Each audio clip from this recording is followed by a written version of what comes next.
Oduu gammachiisaa baga gammaddan mijaanii Itoophiyaa daqiiqaa 500 bilbiluudhaaf isiniif kennu akkasuma intarneetii ji'a tokkodhaa waliin isiniif kennu isin barsiisa. Egaa daawwattoon kiyya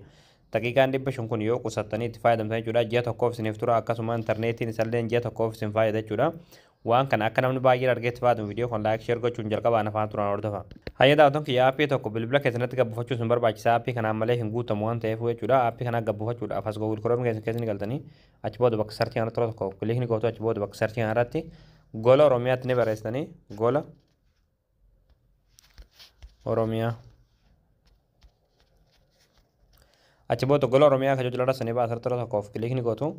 ammallee asirratti gola Oromiyaa kan jiru tura tokkoof kilikni gootu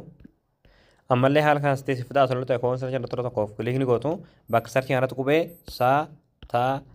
caa barreessanii achi booda sarchii fuuldura kanatti kilikni gootu sarchii hojjetu achi booda ammallee haala kana suuraa kana sifataa suuraa kana tura tokkoof kilikni gootu achi booda aappii gabbifachuudhaaf sira oltaa deemtu oltaa deemtu manumaati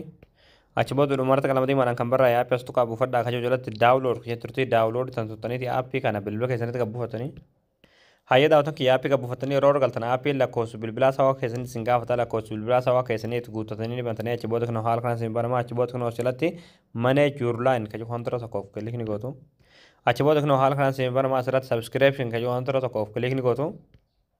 ammallee asirratti add new packages kan jiru hantara tokkoof kilikni gootu achi booda ammallee haala kanaan paakeejii hunda isiniif tarreessaa asirra oltaa gaddeemtu hanga Itoophiyaa argatanii achi booda Itoophiyaa 120 kan jiru hantara tokkoof kilikni gootu achi booda kan haala kanaan isiniif jechuudha akkuma sanatti isiniin jee daqiiqaa 500 isiniif kenna jechuudha akkasuma daataa geegaa 25 akkasuma sooshaal meediyaa geegaa 75 akkasuma sawaa fi maal yookaasa zeenii fi moobaayil irratti daqiiqaa